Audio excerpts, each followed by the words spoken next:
저는 한미정, 61살입니다. 한복 공방을 운영하고 있어요. 남편이 세상을 떠난 지 7년째 되던 해, 친구 소영이가 전화를 했습니다. 미정아, 경주로 단풍 보러 가자. 나 펜션 운영하는 거 알지? 이번 주말에 방 하나 비는데 너 혼자라도 와. 처음엔 거절하려 했어요. 혼자 여행이라니 뭔가 쓸쓸해 보일 것 같았거든요. 하지만 소영이가 계속 설득했습니다. 이제 우리도 우리 인생 좀 살자. 남 눈치 보지 말고. 그 말이 마음에 와닿았어요. 그래, 이제는 내 인생을 조금이라도 살아야지. 그렇게 저는 가방 하나 들고 경주행 기차에 올랐습니다. 창밖으로 스쳐 지나가는 풍경들을 보면서 이상한 기분이 들었어요. 설레기도 하고 외롭기도 하고 자유롭기도 했습니다. 경주역에 도착해서 소영이 펜션으로 가는 길, 저는 먼저 불국사에 들렀어요. 단풍이 절정이라는 소식을 들었거든요. 불국사 입구에 들어서는 순간 숨이 멎는 것 같았습니다. 붉고 노란 단풍잎들이 하늘을 가득 메우고 있었어요. 바람이 불 때마다 나뭇잎들이 춤을 추듯 흩날렸죠. 저는 천천히 돌계단을 올라갔습니다. 사람들 사이를 지나며 계단을 오르는데 문득 이런 생각이 들었어요. 나도 이 단풍처럼 한때는 화려했는데 지금은 바람에 떨어지기 직전인 나뭇잎 같네. 그런 생각을 하며 계단을 내려오는데 갑자기 누군가와 부딪혔습니다. 죄송합니다. 괜찮으세요? 그 사람이 먼저 말을 걸었어요. 목소리가 차분하고 따뜻했습니다. 고개를 들어보니 나이는 저보다 조금 젊어 보이는 남자였어요. 정갈한 차림새에 단정한 인상이었죠. 아, 괜찮습니다. 제가 정신이 없었네요. 단풍이 예뻐서 발이 멈췄네요. 저도 정신없이 보다가 실례했습니다. 그는 미소를 지으며 말했어요. 그 미소가 왠지 오래 본 사람처럼 편안했습니다. 정말 아름답네요. 이 단풍이. 그렇죠. 해마다 보는 풍경인데도 볼 때마다 새롭습니다. 우리는 잠시 이야기를 나눴어요. 그도 혼자 여행을 왔다고 했습니다. 서울에서 변호사로 일하는데 오랜만에 시간을 내서 경주에 왔다고요. 이름은 이현우라고 했습니다. 저는 한미정이에요. 한복 공방을 운영하고 있습니다. 한복이요. 멋진 일을 하시네요. 대화는 자연스러웠어요. 어색함이 전혀 없었습니다. 마치 오래전부터 알던 사람처럼 편하게 이야기가 오갔죠. 저기, 실례가 아니라면 차 한잔 하실래요? 이 근처에 좋은 찻집이 있다고 들었는데 현우가 조심스럽게 물었어요. 저는 잠시 망설였습니다. 낯선 사람과 차를 마신다는 게 조금은 부담스러웠거든요. 하지만 이상하게도 그 사람한테선 불편함이 느껴지지 않았어요. 좋아요. 걷다 보니 목도 마르네요.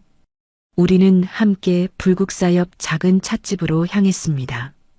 가는 길에 단풍잎이 계속 떨어졌어요.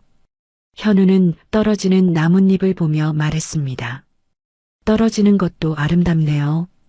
그 말에 저도 모르게 미소가 나왔어요. 그렇죠.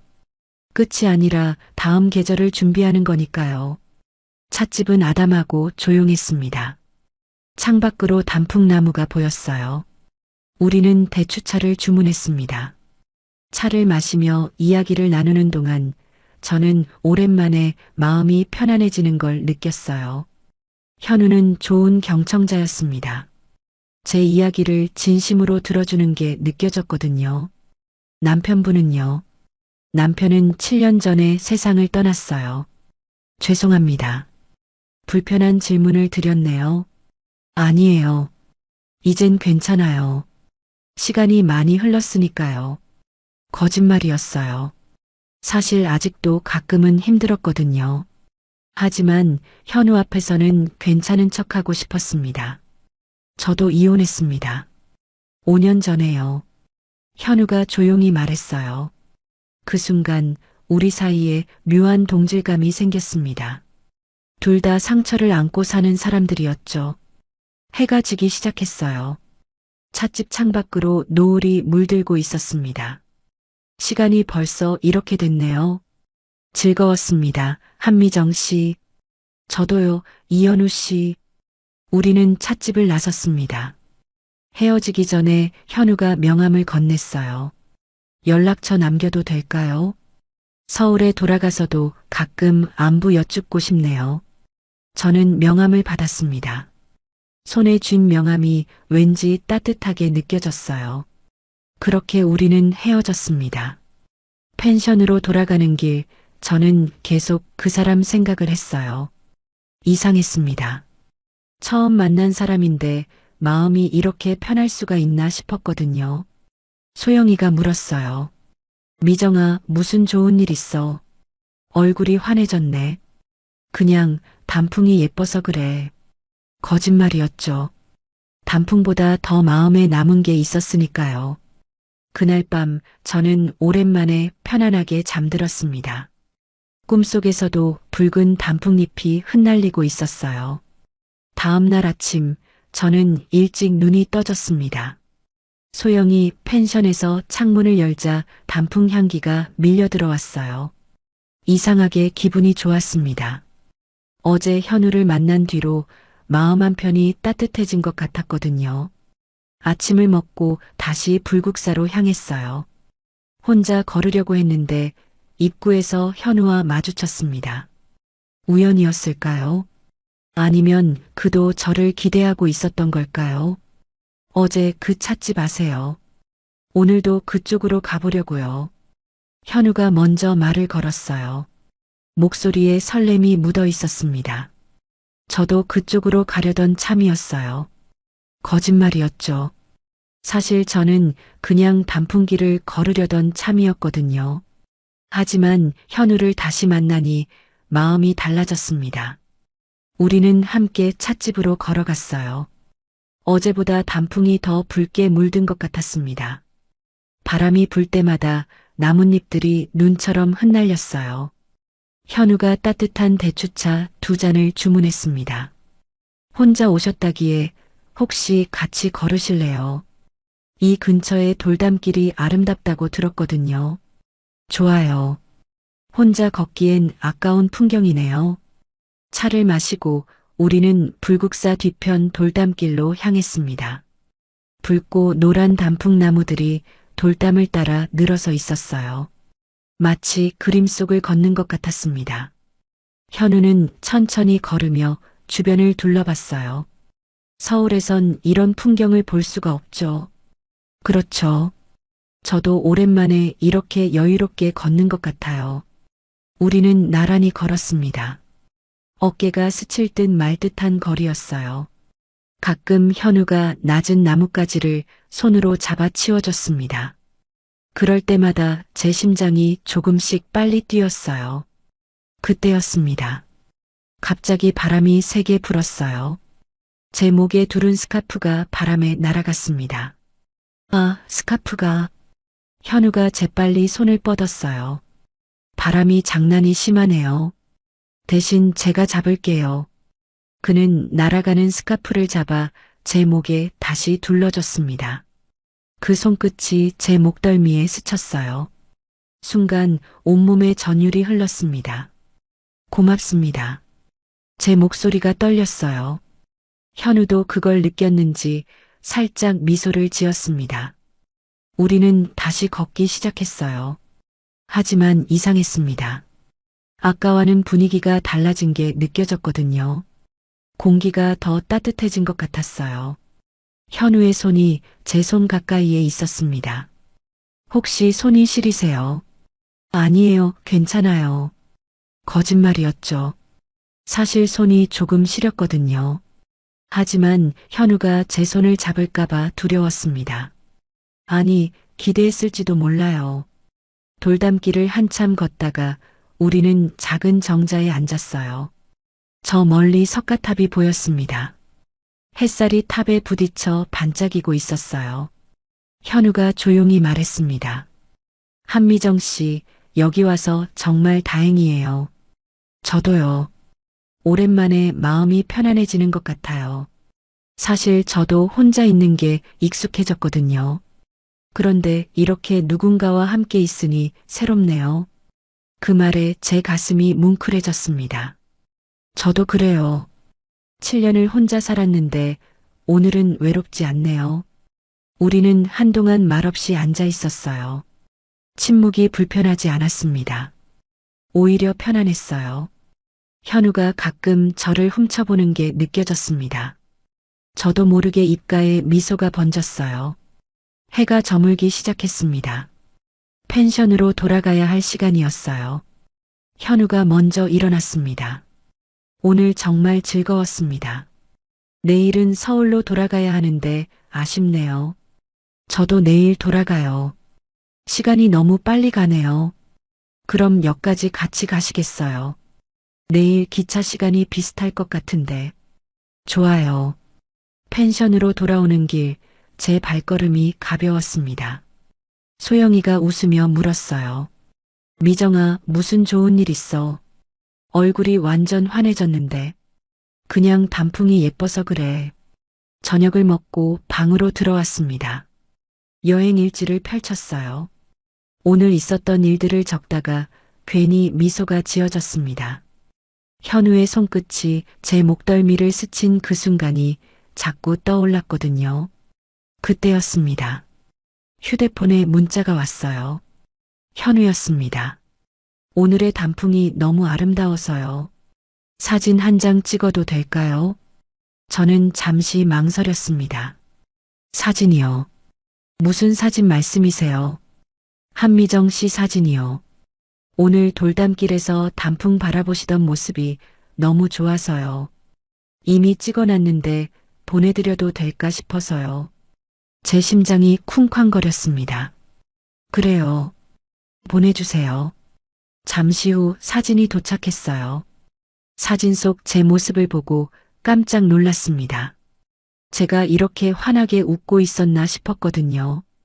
붉은 단풍을 배경으로 서 있는 제 모습이 낯설면서도 아름다워 보였어요. 그리고 사진 아래에 한 줄의 문장이 있었습니다. 단풍처럼 따뜻한 사람. 그 문장을 읽는 순간 눈물이 날 것 같았어요. 얼마 만에 듣는 따뜻한 말일까요? 7년 동안 아무도 저를 이렇게 표현해 주지 않았습니다. 딸 나리도, 아들도, 친구들도요. 저는 사진을 한참 들여다봤습니다. 정말 예쁜 사진이네요. 고맙습니다. 천만에요. 서울 가서도 가끔 연락해도 될까요? 물론이죠. 문자를 보내고 나서 저는 가슴이 두근거렸어요. 이게 설렘일까요? 61살이 돼서 느끼는 이 감정이 낯설었습니다. 하지만 나쁘지 않았어요. 오히려 살아있다는 느낌이 들었거든요. 그런데 이상했습니다. 문자를 몇 번 읽다 보니 묘한 느낌이 들었어요. 사진을 이미 찍어놨다는 말이 마음에 걸렸습니다. 언제 찍었을까요? 제가 모르는 사이에 찍었다는 건가요? 아니야, 괜한 생각이야. 저는 고개를 저었어요. 하지만 가슴 한편이 조금 답답했습니다. 왜 미리 말하지 않았을까? 왜 몰래 찍었을까? 그래도 사진은 정말 예뻤어요. 저는 사진을 배경화면으로 설정했습니다. 그리고 다시 여행 일지를 펼쳤어요. 오늘 현우를 다시 만났다. 함께 돌담길을 걸었다. 그의 손끝이 내 목덜미를 스쳤을 때 가슴이 뛰었다. 이게 사랑일까? 아니면 외로움일까? 일지를 덮고 불을 껐습니다. 어둠 속에서 현우의 얼굴이 떠올랐어요. 그의 미소, 그의 목소리, 그의 손길, 모든 게 따뜻했습니다. 하지만 왜일까요? 가슴 한편이 조금씩 무거워지는 것 같았어요. 설렘과 불안이 함께 밀려왔습니다. 이 감정을 믿어도 될까요? 아니면 조심해야 할까요? 저는 잠들 수 없었습니다. 서울로 돌아온 지 일주일이 흘렀습니다. 공방일은 여전했어요. 손님들이 찾아오고 한복 주문이 들어오고 바느질하고 그렇게 하루가 지나갔습니다. 하지만 이상하게 자꾸 경주 생각이 났어요. 아니, 솔직히 말하면 현우 생각이 났습니다. 휴대폰을 들여다보는 횟수가 늘어났어요. 혹시 문자가 왔나, 전화가 왔나? 하지만 아무 연락이 없었습니다. 일주일이 지나도록요. 역시 그냥 여행지에서의 인연이었구나. 저는 스스로를 다독였어요. 괜한 기대를 했던 것 같아 부끄러웠습니다. 61살 먹은 사람이 이게 뭐 하는 짓인가 싶었거든요. 그런데 바로 그날 저녁이었습니다. 휴대폰에 알림이 떴어요. 현우였습니다. 불국사 단풍은 다 졌지만 그날의 인연은 제 마음에 남았네요. 그 문자를 보는 순간 가슴이 쿵 내려앉았습니다. 손이 떨렸어요. 문자를 몇 번이고 다시 읽었습니다. 일주일 동안 연락이 없어서 섭섭했는데 막상 문자를 받으니 기뻤어요. 저도 그래요. 가끔 그날 생각이 나더라고요. 답장을 보내고 나서 저는 한참을 휴대폰만 바라봤습니다. 곧 현우에게서 다시 문자가 왔어요. 실은 한미정 씨 공방 홈페이지를 봤어요.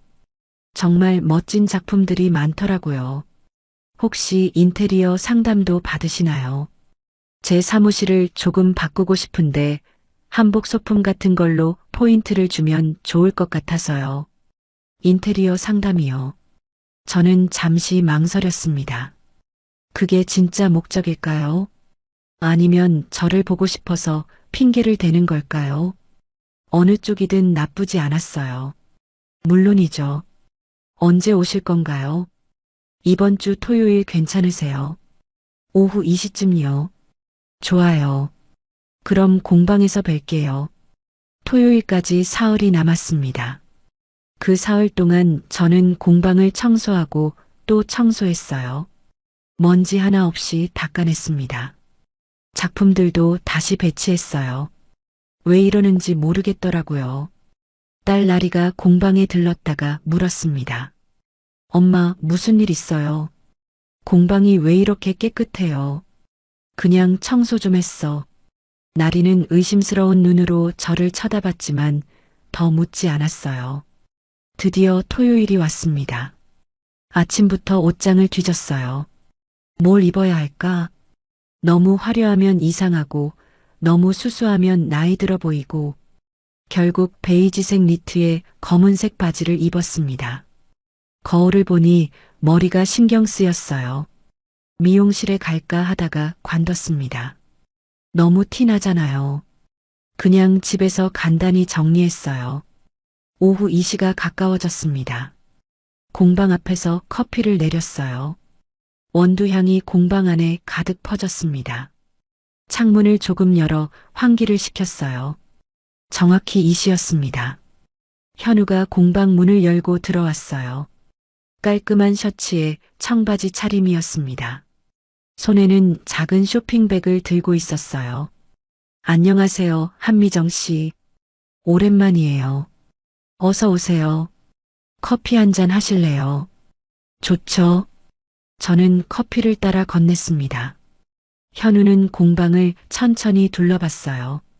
벽에 걸린 한복들, 선반 위에 놀이개들, 작업 중인 천들. 그의 눈빛이 진지했습니다. 한미정 씨, 나무 냄새가 좋네요. 사람 냄새보단 낫죠. 전 둘 다 좋습니다. 현우가 미소를 지으며 말했어요. 그 말에 제 얼굴이 뜨거워졌습니다. 저는 괜히 커피잔을 들어 입가에 댔어요. 이거 드시라고 가져왔어요. 현우가 쇼핑백을 내밀었습니다. 안에는 고급 한과 세트가 들어 있었어요. 이렇게까지 안 하셔도 되는데요. 아니에요. 바쁘실 텐데 시간 내주셔서 감사해서요. 우리는 공방 한쪽 테이블에 앉았습니다. 현우는 사무실 인테리어에 대해 이야기했어요. 하지만 저는 집중이 안 됐습니다. 그의 목소리, 그의 표정, 그의 손짓, 모든 게 마음에 들었거든요. 그렇게 1시간쯤 이야기를 나눴습니다. 현우가 가방에서 수첩을 꺼내려고 했어요. 그때였습니다. 가방 옆으로 서류가 흘러내렸어요. 아, 죄송해요. 현우가 급하게 서류를 주우려 했지만 제가 먼저 봐버렸습니다. 서류 맨 위에 큰 글씨로 적혀 있었어요. 이혼 합의서. 서명자란에는 이현우, 박선영이라는 이름이 선명했습니다. 제 손이 멎었습니다. 이건요, 고객 건이에요. 제가 조심스럽게 물었어요. 목소리가 떨렸습니다. 아니요, 제 일입니다. 현우가 조용히 대답했어요. 그 순간 공기가 식는 게 느껴졌습니다. 제 일이라는 건 현우 본인의 이혼 서류라는 뜻이었어요. 하지만 이상했습니다. 현우는 5년 전에 이혼했다고 했거든요. 그런데 왜 아직도 이혼 합의서를 가지고 다니는 걸까요? 저 이미 이혼하신 거 아니었나요? 네, 이혼했어요. 5년 전에요. 이건 최종 재산 분할 관련 서류예요. 아직 정리가 안 된 부분이 있어서요. 현우의 목소리가 낮아졌습니다. 저는 서류를 다시 쳐다봤어요. 날짜가 최근이었습니다. 불과 2달 전이었어요. 그리고 서류 곳곳에 형광펜으로 표시가 되어 있었습니다. 아직도 전 부인과 연락하시는군요. 어쩔 수 없어요. 재산 문제가 복잡해서요. 복잡하다는 게 어떤 의미인가요? 제가 물었습니다. 목소리에 날이 서 있었어요. 현우는 한숨을 쉬었습니다. 집이 공동 명의예요. 사업 자금도 함께 넣은 게 있고요. 그래서 아직 완전히 정리가 안 됐어요. 그 말을 듣는 순간 제 가슴이 답답해졌습니다. 5년이나 지났는데 아직도 정리가 안 됐다는 게 이해가 안 됐어요. 아니, 이해하고 싶지 않았습니다. 한미정 씨, 오해하지 말아요. 저한텐 아무 감정 없어요. 현우가 제 손을 잡으려 했어요. 저는 손을 빼버렸습니다. 오해가 아니라 사실이잖아요. 아직도 전 부인과 엮여 있는 거잖아요. 그건 그렇지만요. 현우의 목소리가 흔들렸습니다. 저는 고개를 돌렸어요. 창밖으로 거리가 보였습니다. 사람들이 오가고 차들이 지나가고 세상은 여전히 돌아가고 있었어요. 하지만 제 안에선 뭔가 무너지는 소리가 들렸습니다. 한미정 씨, 현우가 다시 불렀습니다. 저는 천천히 고개를 돌려 현우를 바라봤어요. 그의 눈빛이 흔들리고 있었습니다. 미안함, 당혹스러움, 그리고 뭔가 숨기고 있는 듯한 그림자. 모든 게 섞여 있었어요. 오늘은 이만 가볼게요. 시간 내주셔서 감사합니다. 현우가 일어섰습니다. 인테리어 상담은요? 나중에 다시 연락드릴게요. 현우는 서류를 가방에 넣고 공방을 나갔습니다. 문이 닫히는 소리가 유난히 크게 들렸어요. 저는 그대로 앉아 있었습니다. 커피가 식어가고 있었어요. 현우가 앉았던 자리가 텅 비어 보였습니다. 저는 창밖을 바라봤어요. 그가 품고 있는 과거의 그림자가 느껴졌습니다. 이혼했다고 했지만 아직 끝나지 않은 관계.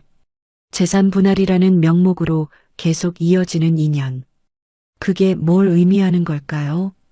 저는 휴대폰을 들었습니다. 현우에게 문자를 보낼까 하다가 관뒀어요. 뭐라고 써야 할지 모르겠더라고요. 그날 밤 저는 잠들 수 없었습니다. 설렘과 경계심이 동시에 밀려왔어요. 현우를 믿고 싶었지만 동시에 조심해야 할 것 같았습니다. 61살의 나이에 다시 사랑을 시작한다는 게 이렇게 복잡한 일인 줄 몰랐어요. 서류 사건 이후에도 현우는 꾸준히 연락했습니다. 미안했어요. 제대로 설명하지 못해서요. 하지만 제 마음만은 진심이에요. 그의 문자를 받을 때마다 마음이 흔들렸어요. 믿어야 할까, 조심해야 할까? 머리로는 경계했지만 마음은 자꾸 그쪽으로 기울었습니다. 겨울이 지나고 봄이 왔습니다. 현우는 매주 공방에 들렀어요. 처음엔 상담이라는 핑계였지만 나중엔 그냥 저를 보러 온다고 솔직하게 말했습니다. 한미정 씨, 저랑 밥 한번 먹어요. 괜찮아요. 바쁜데요. 바쁜 사람끼리 시간 내서 먹는 밥이 더 맛있어요. 그렇게 밥을 먹고 차를 마시고 산책을 하고 자연스럽게 우리는 가까워졌습니다. 어느 날 현우가 물었어요. 저랑 결혼해 주시겠어요?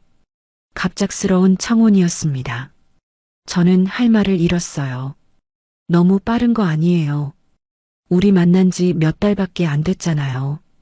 61살과 55살이 무슨 시간이 그렇게 많아요. 남은 시간 행복하게 보내고 싶어요. 현우의 눈빛이 진지했습니다. 저는 며칠을 고민했어요. 딸 나리에게 말했습니다. 예상대로 나리는 반대했어요. 엄마, 너무 빨라요. 그 사람 제대로 알지도 못하잖아요. 알아. 근데 이 사람 믿을 수 있을 것 같아. 엄마, 전 부인 문제는요. 아직 재산 정리도 안 됐다고 하셨잖아요. 그건 곧 정리된대. 걱정 마. 나리는 한숨을 쉬었습니다. 엄마가 행복하면 전 찬성이에요. 근데 신중하게 생각해 보세요. 고마워, 나리야. 결국 저는 현우의 청혼을 받아들였습니다. 봄이 깊어갈 무렵 우리는 조촐한 결혼식을 올렸어요. 작은 예식장에 가족들과 친한 친구들만 초대했습니다. 딸 나리, 아들, 친구 소영이, 그리고 현우 쪽 지인 몇 명. 많지 않은 사람들이었지만 따뜻했어요. 조용히 흐르는 음악 속에서 현우와 저는 서로를 바라봤습니다. 한미정 씨, 아니, 이제 제 아내. 행복하게 해줄게요. 현우가 속삭였어요. 저도요. 함께 행복합시다.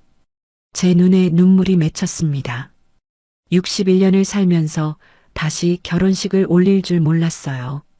남편이 세상을 떠난 뒤로 영영 혼자 살 줄 알았거든요. 그런데 이렇게 새로운 시작을 하게 되다니.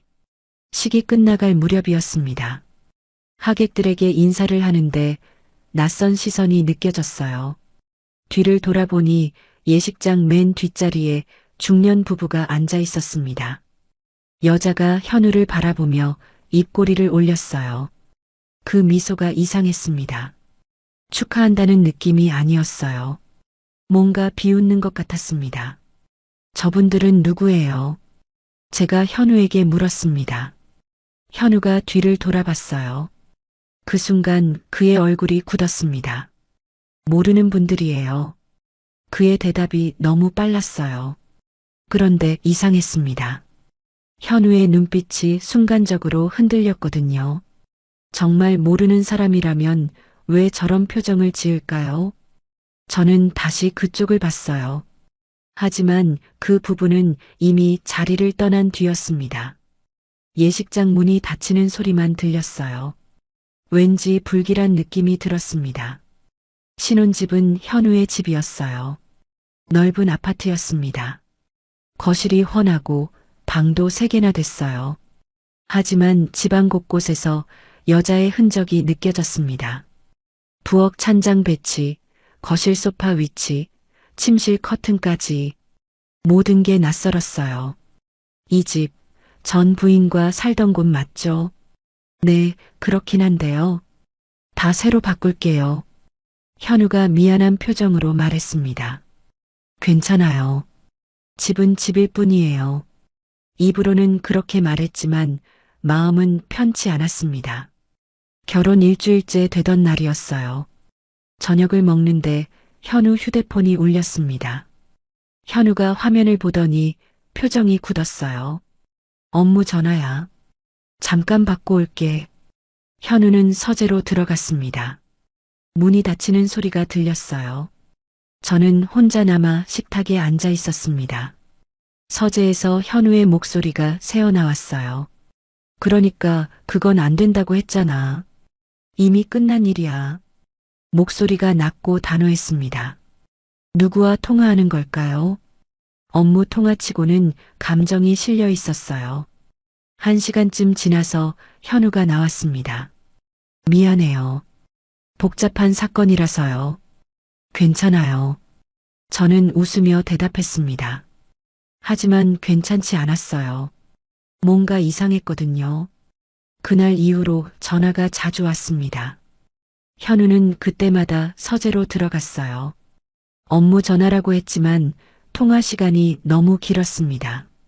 한 번은 1시간 넘게 통화하더라고요. 저는 묻지 않았습니다. 물어봤자 업무 얘기라고 할 게 뻔했거든요. 하지만 의심은 점점 커져갔어요. 불국사에서 느꼈던 따뜻함은 사라지고 있었습니다. 현우는 여전히 다정했어요. 아침마다 커피를 내려줬고 저녁엔 함께 산책을 했습니다. 하지만 뭔가 달라졌어요. 무언가 차갑고 단단한 벽이 우리 사이에 생기고 있었습니다. 어느 날 밤 현우가 잠든 뒤에 거실로 나왔어요. 창밖을 바라보며 생각했습니다. 내가 뭘 잘못한 걸까? 아니면 처음부터 잘못된 선택이었을까? 결혼식 때 봤던 그 여자의 미소가 자꾸 떠올랐어요. 그 미소 속엔 뭔가 있었습니다. 마치 앞으로 벌어질 일을 아는 듯한 표정이었어요. 저는 한숨을 쉬었습니다. 행복하고 싶었는데 왜 이렇게 불안할까요? 결혼한 지 1달이 지났습니다. 현우는 오늘 출장을 갔어요. 부산에서 재판이 있다며 이틀 동안 집을 비운다고 했습니다. 잘 다녀와요. 조심해서요. 고마워요. 금방 올게요. 현우가 나간 뒤 집안이 조용했습니다. 저는 거실을 청소하기 시작했어요. 결혼하고 나서 제대로 정리할 시간이 없었거든요. 소파 밑을 쓸고 선반을 닦고 책장을 정리했습니다. 서재로 들어갔어요. 현우의 책들이 빼곡히 꽂혀 있었습니다. 법률 서적들, 판례집들. 하나하나 먼지를 닦아냈어요. 책상 밑에 서류함이 있었습니다. 처음엔 그냥 지나치려 했어요. 현우의 일 관련 서류일 테니까요. 하지만 서류함 뚜껑이 살짝 열려 있었습니다. 정리 좀 해야겠네. 저는 서류함을 열었어요. 안에는 각종 문서들이 가득했습니다. 계약서, 판결문, 영수증들. 연도별로 정리되어 있더라고요. 제일 위에 있는 서류를 집어들었습니다. 부속합의서. 제목을 보는 순간 심장이 철렁했어요. 계약 당사자 란에 적힌 이름. 이현우, 박선영. 박선영. 현우의 전 부인 이름이었습니다. 손이 떨렸어요. 하지만 저는 서류를 계속 읽었습니다. 날짜를 확인했습니다. 결혼식 3주 전이었어요. 3주 전이라고요. 저와 결혼 준비를 하던 바로 그때였습니다. 서류 내용을 읽어 내려갔어요. 부동산 명의, 사업자금, 예금 계좌. 모든 항목에 박선영의 이름이 있었습니다. 주 명의자는 전부 박선영이었어요. 이게 뭐지? 저는 다음 서류를 집어들었습니다. 공동명의 통장 계약서였어요. 통장 개설일은 5년 전. 현우와 박선영이 이혼하기 직전이었습니다. 하지만 이상한 건 그게 아니었어요. 통장이 아직도 유효하다는 거였습니다. 최근 거래 내역까지 첨부되어 있었어요. 지난달, 그러니까 우리 결혼식 1달 전까지도 입출금 기록이 있었습니다. 입금자 이름, 이현우. 출금자 이름, 박선영. 숨이 막혔어요. 현우는 저와 결혼하기 직전까지도 전 부인과 동거래를 하고 있었던 겁니다. 아니, 결혼한 지금도 하고 있는 건가요? 저는 서류를 더 뒤졌습니다.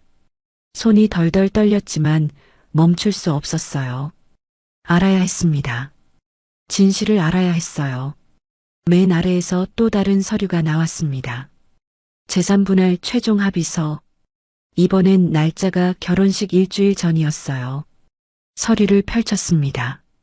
마지막 페이지 하단에 작은 글씨로 특약사항이 적혀 있었어요. 재혼 후에도 명의는 합의 완료 시까지 유지한다. 그 문장을 읽는 순간 온몸이 얼어붙었습니다. 재혼 후에도 명의는 유지한다. 그 말은 현우가 저와 결혼한 뒤에도 모든 재산이 박선영 명의로 남아있다는 뜻이었어요. 제가 지금 살고 있는 이 집도요. 제가 쓰는 생활비 통장도요.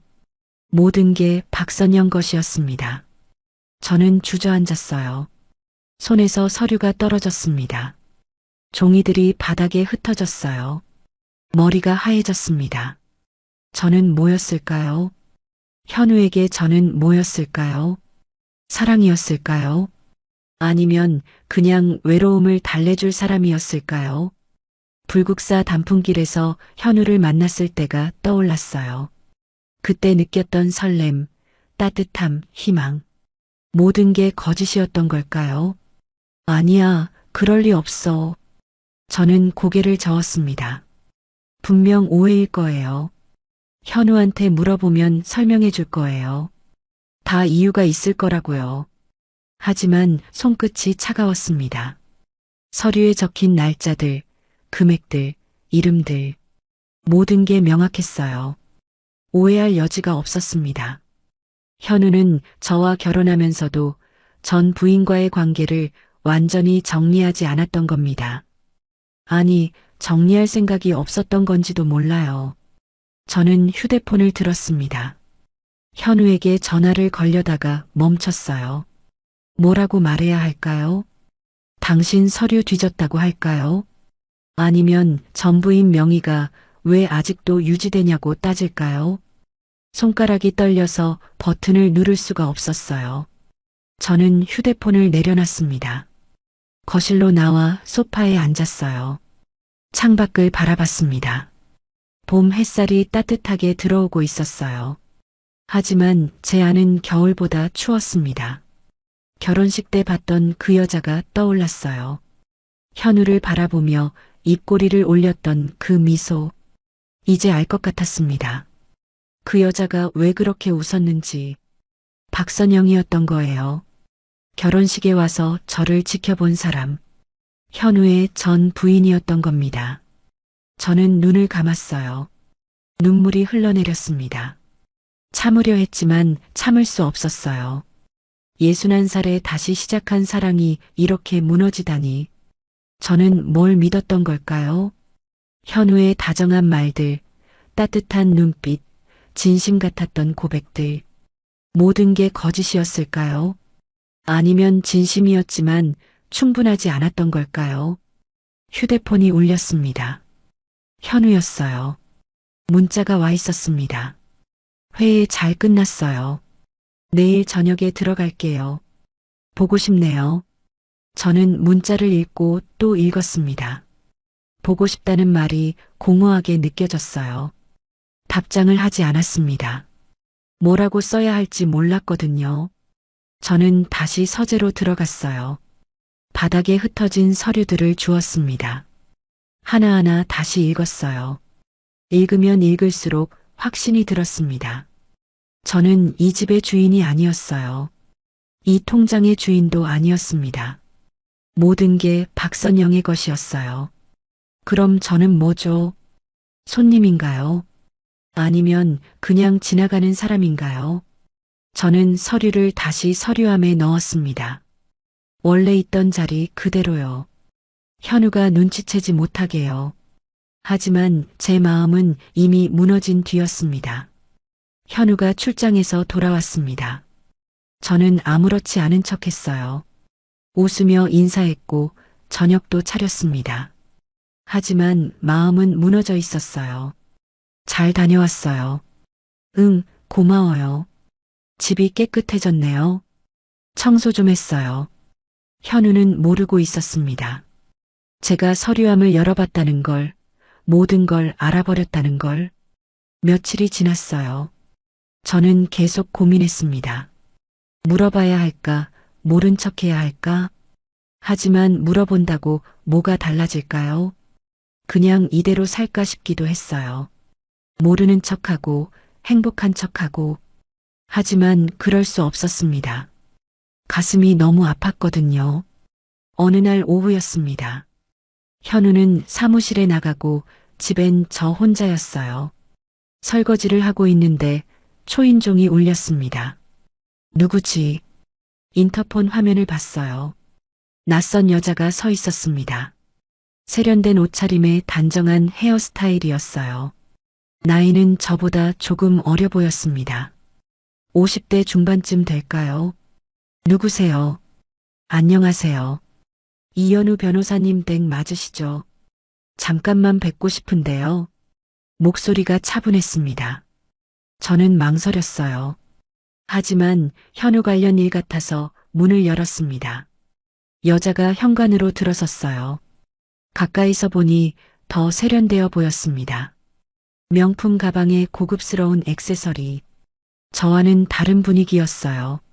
안녕하세요. 저는 박선영이에요. 이 집 주인입니다. 그 순간 온몸이 굳었습니다.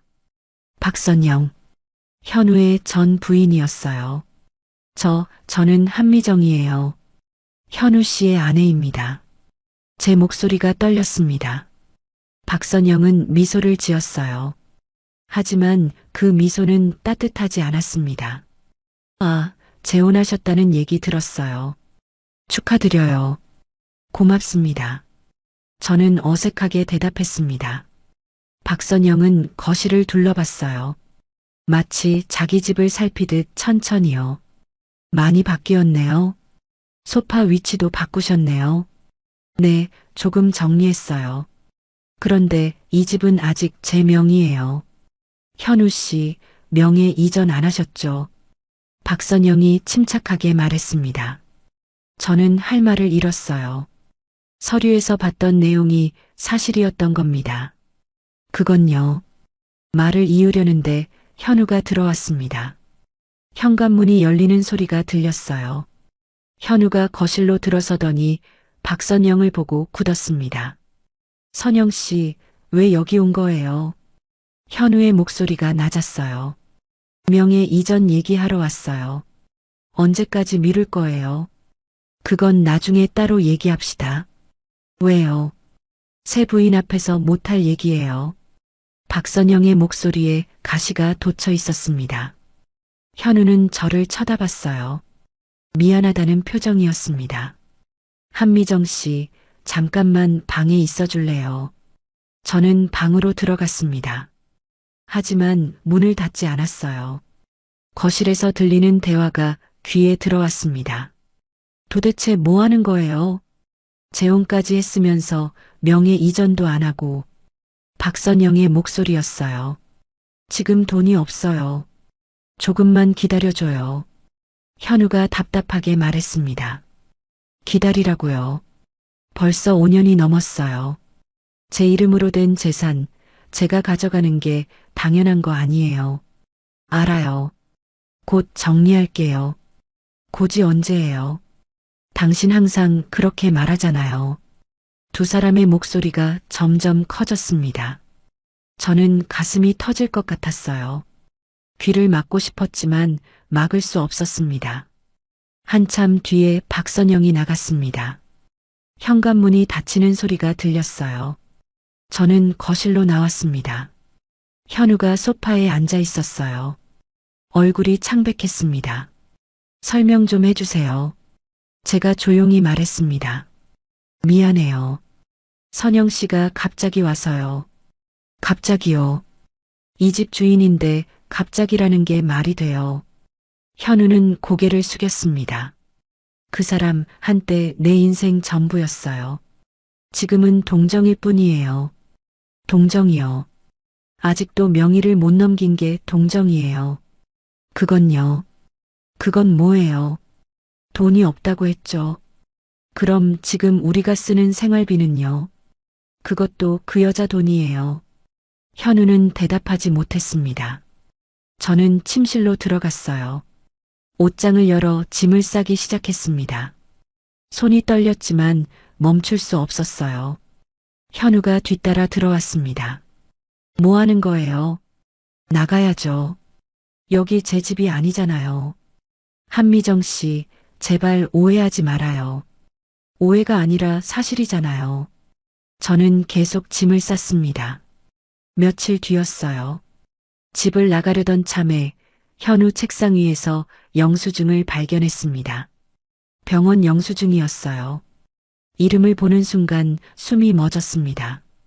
환자명 박선영, 진료명 암 재활치료비, 지불자 이현우, 날짜는 지난주였습니다. 당신 그 여자 치료비를 내고 있었어요. 제 목소리가 떨렸습니다. 현우가 돌아봤어요. 그냥 마지막 의리였어요. 의리요. 그게 당신이 말한 사랑의 모양이에요. 아니에요. 그 사람이 아파서요. 저도 아파요.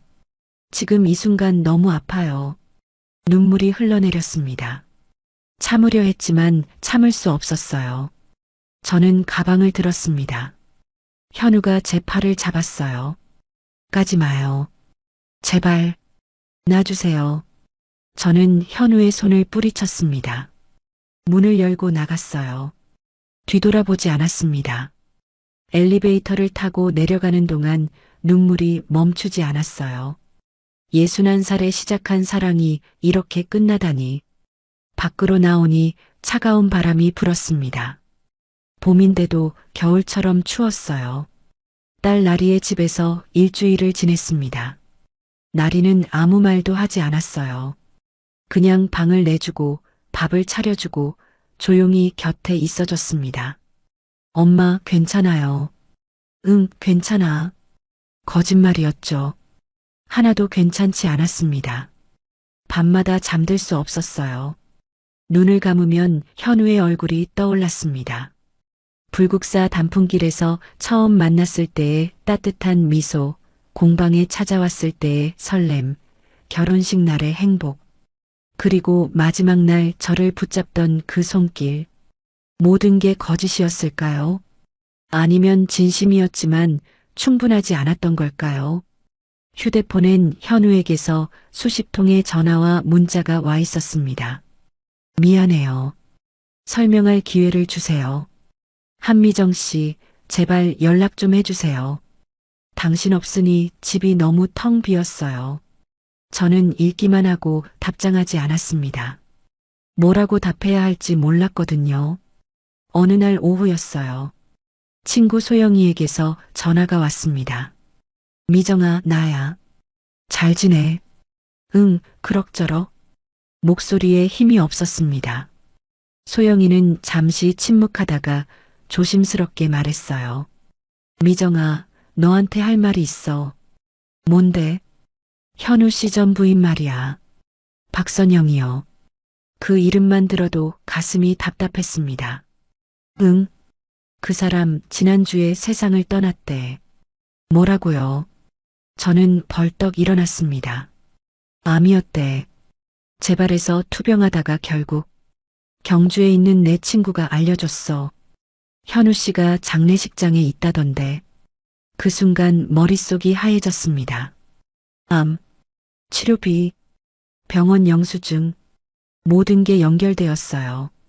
현우가 박선영의 치료비를 낸 건 사랑 때문이 아니었습니다. 그녀가 아팠기 때문이었어요. 미정아, 괜찮아. 소영이가 걱정스럽게 물었습니다. 응, 고마워. 전화할게. 저는 전화를 끊었습니다. 손이 떨렸어요. 휴대폰을 꽉 쥐고 앉아 있었습니다. 나리가 다가왔어요. 엄마, 무슨 일이에요? 아니야, 아무것도 아니야. 하지만 눈물이 흘러내렸습니다. 제가 오해했던 걸까요? 현우는 그저 전 부인을 돌본 것뿐이었을까요? 며칠이 더 지났습니다. 저는 계속 생각했어요. 박선영은 왜 결혼식에 왔을까요? 왜 집까지 찾아왔을까요? 그리고 그날 밤 깨달았습니다. 그녀는 마지막 인사를 하러 온 거였어요. 자신이 사랑했던 남자가 새 출발을 하는 걸 확인하러 왔던 겁니다. 그 미소도 이제 이해가 갔어요. 비웃음이 아니라 쓸쓸함이었던 거예요. 자신의 자리를 다른 여자에게 내주는 아픔이었던 겁니다. 저는 가방을 챙겼습니다. 엄마, 어디 가요? 나리가 놀라서 물었어요. 잠깐 다녀올게. 조심해서 다녀오세요. 저는 현우의 사무실로 향했습니다. 버스를 타고 지하철을 갈아타고 1시간을 달렸어요. 사무실 건물 앞에 도착했을 때 해가 지고 있었습니다. 엘리베이터를 타고 7층으로 올라갔어요. 복도를 지나 현우 사무실 문 앞에 섰습니다. 문틈으로 불빛이 새어나오고 있었어요. 노크를 했습니다. 들어오세요. 현우의 목소리였어요. 평소보다 힘이 없었습니다. 문을 열고 들어갔어요. 현우가 책상에 앉아 있었습니다. 얼굴이 많이 수척해져 있었어요. 저를 보더니 깜짝 놀라며 일어섰습니다. 한미정 씨, 안녕하세요. 저는 조용히 인사했습니다. 어떻게, 왜 여기? 현우의 목소리가 떨렸어요. 할 얘기가 있어서요. 저는 현우 앞 의자에 앉았습니다. 현우도 천천히 앉았어요. 우리는 한동안 말없이 마주보고 있었습니다. 박선영 씨 얘기 들었어요. 현우의 얼굴이 굳었습니다. 소영이가 알려줬어요. 세상을 떠났다고. 네. 현우가 고개를 끄덕였어요. 왜 말하지 않았어요? 말할 수 없었어요. 당신이 오해할까봐. 저는 한숨을 쉬었습니다. 오해가 아니라 사실이었잖아요. 당신은 그 사람을 돌보고 있었던 거잖아요. 그건요. 현우가 말을 이으려다 멈췄습니다. 그는 창밖을 바라봤어요. 한참을 그렇게 있다가 천천히 입을 열었습니다. 선영이가 암 진단을 받은 건 5년 전이었어요. 우리가 이혼하기로 결정한 바로 그때였죠. 저는 조용히 들었습니다. 이혼 사유는 성격 차이였어요. 그게 전부였습니다. 하지만 진단을 받고 나서 선영이가 말했어요. 그래도 이혼하자고. 짐이 되기 싫다고. 현우의 목소리가 낮아졌어요. 저는 반대했어요. 아픈 사람을 어떻게 두고 가냐고. 하지만 선영이는 완강했습니다. 결국 이혼했죠. 그런데 재산은요? 제가 물었습니다. 선영이 명의로 남겨둔 건 제 선택이었어요. 치료비가 많이 들었거든요. 제가 벌어서 보내주면 선영이는 그걸로 치료받고 그렇게 5년을 버텼습니다. 그럼 저와 결혼할 때도요. 네. 그때도 선영이는 투병 중이었어요. 상태가 나빠지고 있었죠. 현우의 눈빛이 흔들렸습니다. 그녀한테 미안했어요. 한때 함께한 사람인데 아픈데 곁에 없으니까요. 그게 끝인데요. 네. 그게 끝인데 당신까지 잃을까봐 겁났어요. 말하면 떠날 것 같아서요. 저는 눈을 감았습니다. 사람 마음이란 게 참 모질게 복잡하네요. 미안해요. 미안하다는 말만으로 해결될 문제가 아니에요. 알아요. 하지만 다른 말을 모르겠어요. 우리는 한동안 침묵했습니다. 창밖으로 도시의 불빛이 보였어요. 수많은 사람들이 각자의 삶을 살고 있었습니다. 이제 어떻게 할 거예요? 제가 물었습니다. 모르겠어요. 당신이 용서해 줄지도 모르겠고요. 용서요. 저는 쓴웃음을 지었습니다. 용서가 문제가 아니에요. 이해가 문제죠. 이해요. 네. 당신이 왜 그랬는지는 이제 알겠어요. 하지만 이해한다고 다 괜찮아지는 건 아니에요. 현우는 고개를 숙였습니다. 시간이 필요해요. 저도 당신도. 네. 저는 일어섰습니다. 현우도 따라 일어났어요. 가볼게요. 한미정 씨. 현우가 저를 불렀습니다. 저는 돌아봤어요. 기다릴게요. 평생이라도요. 저는 대답하지 않았습니다. 사무실을 나와 복도를 걸었어요. 엘리베이터를 기다리는 동안 눈물이 흘렀습니다. 이해는 했지만 마음은 아팠어요. 사랑과 책임 사이에서 현우는 둘 다 지키려다 둘 다 놓친 겁니다. 여름이 지나고 가을이 왔습니다. 저는 다시 공방으로 돌아왔어요. 나리의 집에서 2달을 지낸 뒤였습니다. 현우와는 연락하지 않았어요. 그도 더 이상 문자를 보내지 않았습니다. 공방 일은 여전했습니다. 손님들이 찾아오고 한복을 만들고 하루하루를 채워갔어요. 하지만 마음 한편은 계속 비어 있었습니다. 어느 날 친구 소영이가 전화했어요. 미정아, 경주 한번 와. 단풍 들었어. 지금은 바빠. 바쁜 척하지 마. 나 다 알아. 혼자 있으면 더 힘들어. 소영이의 말이 맞았습니다. 며칠 고민하다가 저는 기차표를 끊었어요. 작년 이맘때 처음 경주에 갔던 게 떠올랐습니다. 그때 현우를 만났죠. 기차 안에서 창밖을 바라봤어요. 논밭이 황금빛으로 물들어 있었습니다. 가을이었어요. 경주역에 내려 펜션으로 가는 대신 바로 불국사로 향했습니다. 작년과 똑같은 길이었어요. 하지만 마음은 달랐습니다. 작년엔 외로웠지만 희망이 있었어요. 올해는 덜 외롭지만 쓸쓸했습니다. 불국사 입구에 들어섰습니다. 붉은 단풍이 하늘을 가득 메우고 있었어요. 작년보다 더 화려하게 물들어 있었습니다. 돌계단을 천천히 올랐어요. 사람들이 사진을 찍고 웃고 행복해 보였습니다. 저만 혼자인 것 같았어요. 계단 꼭대기에 올라 주변을 둘러봤습니다. 그때였어요. 멀리서 누군가 서 있는 게 보였습니다. 익숙한 뒷모습이었어요. 현우였습니다. 심장이 쿵 내려앉았어요. 발이 멈췄습니다. 현우도 저를 봤습니다. 천천히 이쪽으로 걸어왔어요. 또 혼자 오셨네요. 현우가 먼저 말했습니다. 목소리가 작년처럼 따뜻했어요. 왜 여기 있어요? 당신이 올 것 같아서요. 어떻게 알았어요? 소영이한테 들었어요. 경주 온다고. 저는 한숨을 쉬었습니다. 소영이가 알려줬구나. 그 친구는 끝까지 저를 챙기는군요. 이번엔 둘이 걸으려고요. 현우가 조심스럽게 말했습니다. 저는 현우를 바라봤어요. 수척해진 얼굴, 깊어진 눈가 주름. 그도 힘든 시간을 보냈다는 게 느껴졌습니다. 좋아요. 걷죠. 우리는 나란히 단풍길을 걸었습니다. 작년과 똑같은 길이었어요. 하지만 느낌은 완전히 달랐습니다. 작년엔 설렘이었다면 올해는 조심스러움이었습니다. 바람이 불었어요. 단풍잎이 바람에 흩날리며 우리 어깨 위로 떨어졌습니다. 현우가 손을 뻗어 제 어깨에 앉은 낙엽을 떼어줬어요. 그 손길이 따뜻했습니다. 한미정 씨, 아니 미정 씨. 현우가 멈춰 섰습니다. 네.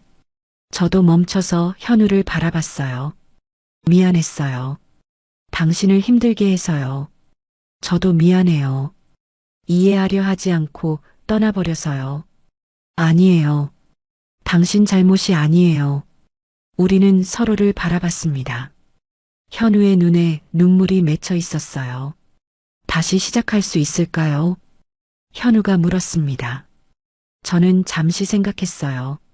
사랑이란 게 뭘까요? 제가 먼저 물었습니다. 현우는 천천히 대답했어요. 아픈 사람을 이해하는 일, 그리고 용서하는 일인 것 같아요. 그 말에 제 눈에도 눈물이 고였습니다. 그렇다면 저도 배워야겠네요. 이해하는 법을요. 미정 씨, 당신도 배워야 해요. 숨기지 않는 법을요. 약속할게요. 현우가 제 손을 잡았습니다. 저는 손을 뿌리치지 않았어요. 그 손을 꼭 잡았습니다. 멀리서 불국사 종소리가 울렸습니다. 맑고 깊은 소리였어요. 마치 우리를 축복하는 것 같았습니다. 우리는 다시 걷기 시작했어요. 단풍길은 끝없이 이어져 있었습니다. 붉은 나뭇잎들이 하늘을 덮고 있었어요. 작년 이맘때 여기서 처음 만났죠. 네, 기억해요.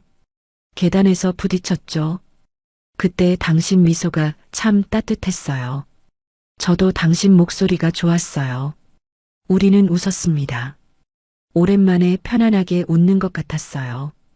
돌담길을 지나 작은 정자에 앉았습니다. 작년에도 여기 앉았었죠.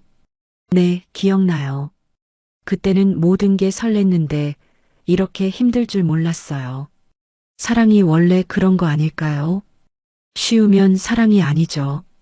현우의 말에 저도 고개를 끄덕였습니다. 해가 저물기 시작했어요. 노을이 단풍과 어우러져 온 세상이 붉게 물들었습니다. 아름답네요. 정말요. 우리는 나란히 앉아 노을을 바라봤습니다. 현우가 조용히 말했어요. 이번엔 제대로 할게요. 당신을 행복하게 해줄게요. 저도 노력할게요. 믿는 법을요. 우리는 손을 맞잡았습니다. 주름진 손이지만 따뜻했어요. 61살과 55살의 손이지만 설렜습니다. 늦게 핀 사랑이었어요. 젊었을 때처럼 뜨겁지는 않았지만 더 깊고 진했습니다. 아픔을 겪었기에 더 소중했어요. 불국사 종소리가 다시 한번 울렸습니다. 종소리가 단풍길을 타고 멀리 퍼져나갔어요. 우리는 일어나 다시 걷기 시작했습니다. 단풍잎이 계속 떨어지고 있었어요. 붉은 잎들이 땅을 뒤덮고 있었습니다. 떨어진 잎들도 아름답네요. 네, 끝이 아니라 새로운 시작이니까요. 맞아요. 우리처럼요. 저는 미소 지었습니다. 현우도 웃었어요. 우리는 나란히 단풍길을 걸었습니다. 앞으로 또 어떤 어려움이 올지 몰라요. 하지만 이제는 알았습니다. 함께라면 견딜 수 있다는 걸요. 가을 바람이 불었어요. 단풍잎이 또 한 번 흩날렸습니다. 붉게 물든 나뭇잎들이 우리를 감싸며 춤을 췄어요. 늦게 핀 사랑. 이제는 진짜로 물들고 있었습니다. 완성되지 않았지만 완성되어 가는 그런 사랑이었어요. 우리는 계속 걸었습니다. 단풍길 끝까지, 그리고 그 너머까지. 함께요. 함께요. 함께요. 함께요.